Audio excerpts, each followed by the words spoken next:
I was freshly unemployed and trying to figure out where I want to go, what I want to do with my life. So I decided to learn Chinese.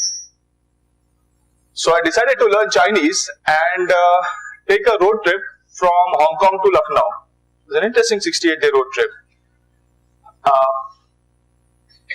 A Chinese company had just come out with their drone for aerial cinematography. Amazing drone. I invested in that drone along with an expensive latest GoPro, and it flew so beautifully. It was such a pleasure to fly that and just take videos and photos. 5 days into my expensive hobby, there was a major gust of wind and my drone just flew away. I was super depressed for the next 2 to 3 weeks after that. Primarily because, number one, I didn't understand how to operate the drones very well, and it was one of the first prototypes of the drone company. So I finished my road trip and came back to India, where I visited my alma mater, IIT Bombay. There were a bunch of guys who were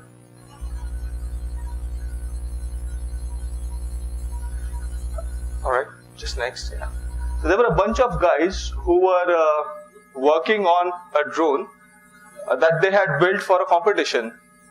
I was amazed to see that. I mean, I just bought it and these guys are building it back home. And I was really happy to see that. They were flying on the grounds of IIT Bombay, and some time into the flight, the drone crashed. I could see the same dejection and despair on their face that I experienced when I had lost my own drone. It's not about the money that you lost. Anyways, IIT Bombay was funding all of their work. It's more when you're building your own stuff and when it crashes, it kind of hits your morale pretty hard, and you tend to give up. In fact, there were a few other teams who had already given up for much less. Good news though, the team went on to win various awards in France, IMA France to be precise, in various categories. So they did well. Almost a year later,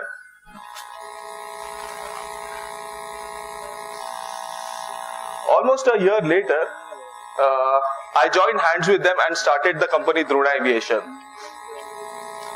where we had very clearly defined the roles for each other. They were to do all the job, and I was to take all the credit for it. Very simple. Only problem, we did not know what problems to target and solve using drones for the business. So we decided to talk to the industry, people from the industry, on how to go about this. We decided to talk to people from the industry on what possible solutions there can be, and they came up with some fantastic ideas. Unfortunately though, we understood drones way too well enough to realize the technical hurdles in that process and the business viability or unviability of the idea that they were proposing. At that point of time, we had one out of two choices to make.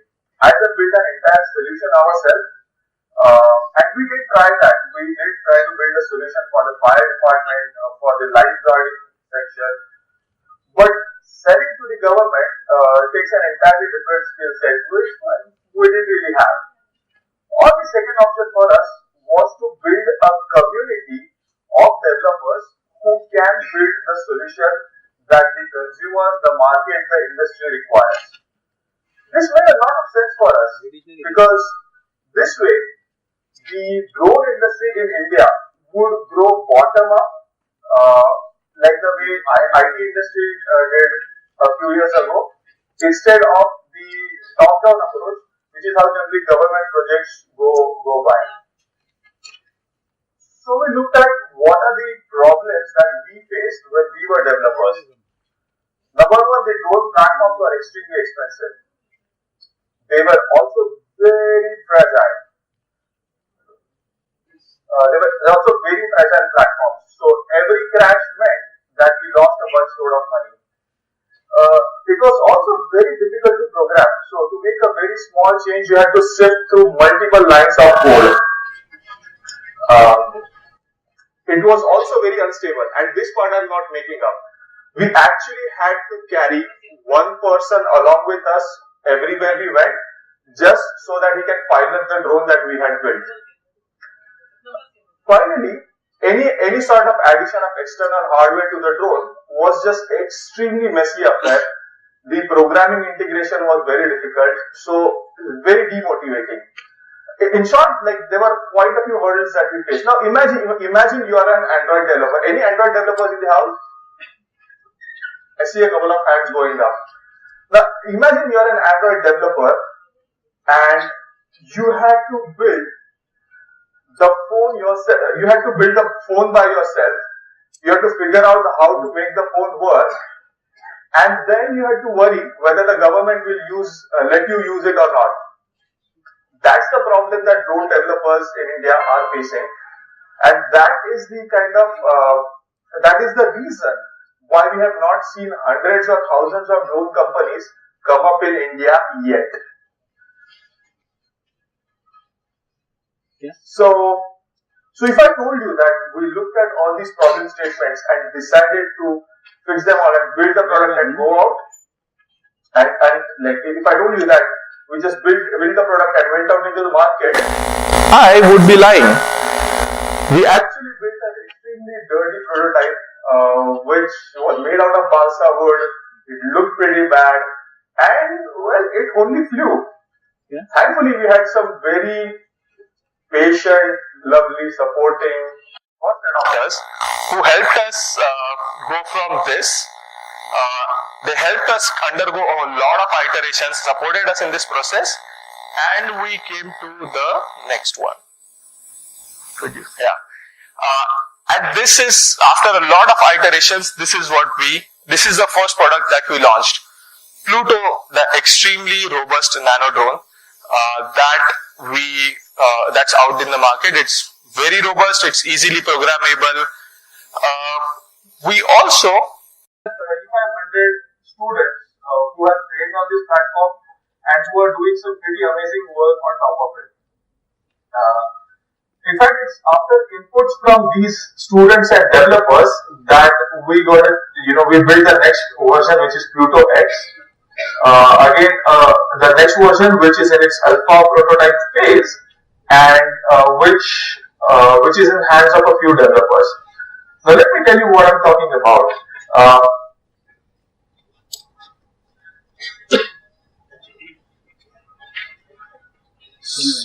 So this is the drone that we built.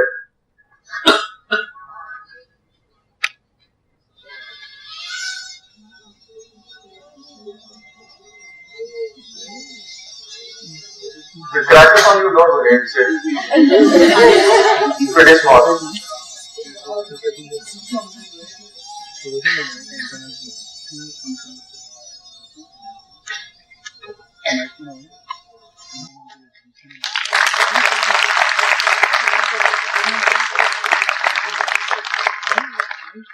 Now the Pluto drone is just a platform. It is the developers and their ideas that bring the magic, or that bring the wonders that we are looking to build in the drone industry. We gave our Pluto in hands of a few developers, and they came up with some pretty amazing ideas. So one of them wanted to have it be ready for deployment right away. So his thought was, what if I was running somewhere and I had to quickly deploy it? What do I do? So the idea was, we should just throw it and it should start flying. And that's what it did. He just programmed a few lines of code and made sure that it starts flying like this.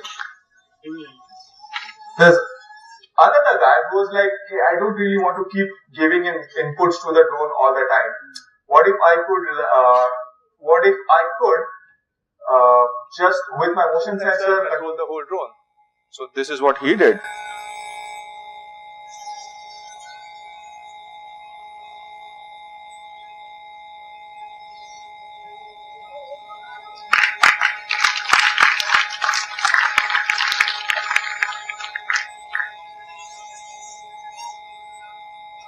Then there was one more guy who was a Star Wars fan. He was, and he was like, "Can you feel the Force?" I had no idea what he was talking about. But then I saw what he was trying to do.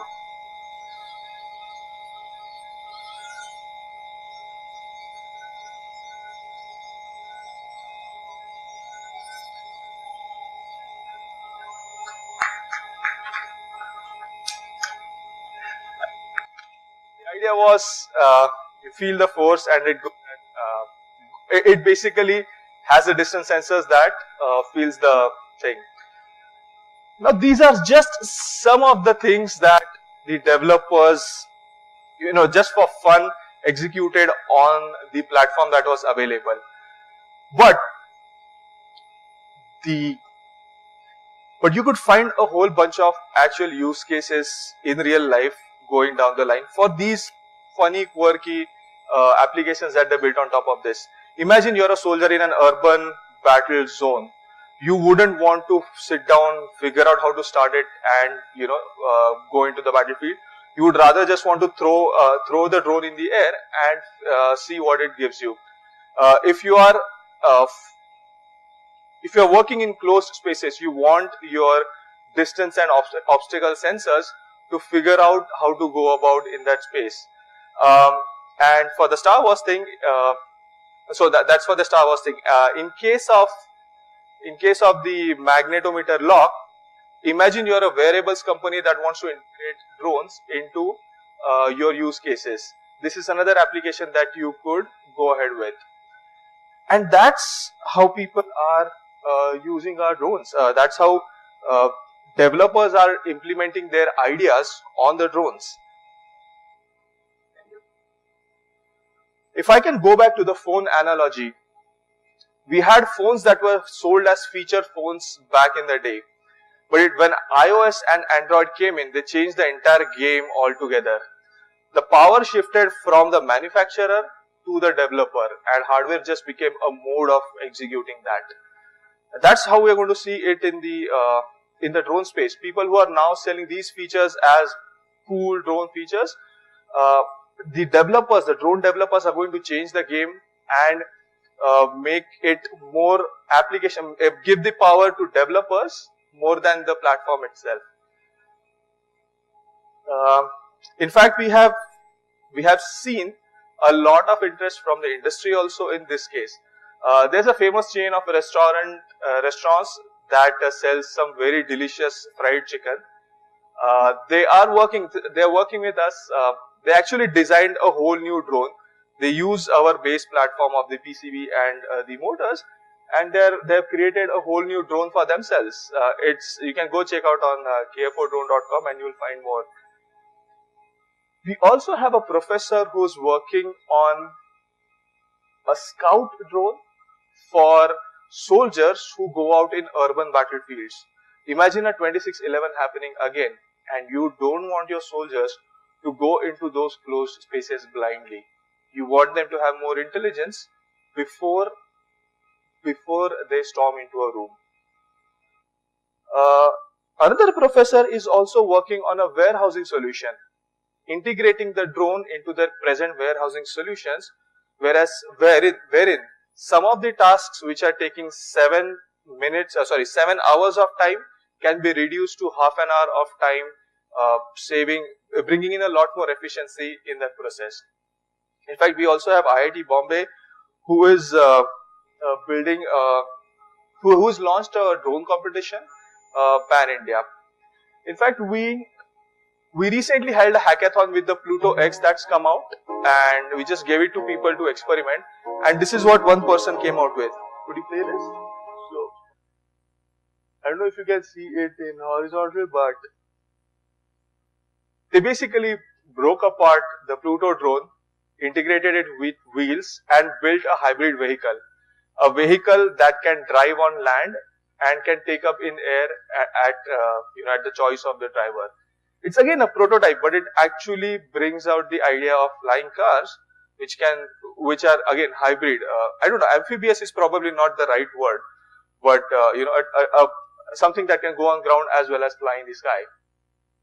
So these are some of the applications that people are bringing out onto the platform. We strongly believe in the hole in the wall experiment. If you're familiar with it, yeah. If you can empower the developers with the right set of tools, they can bring out amazing ideas, amazing applications. In fact, it is these developers that are going to create the entire drone industry in India. It is these developers who are going to bring jobs in India for drones. And it is these developers that are going to make sure that India is competitive in the drone industry and not a follower of the technology as it has been in other domains. Thank you.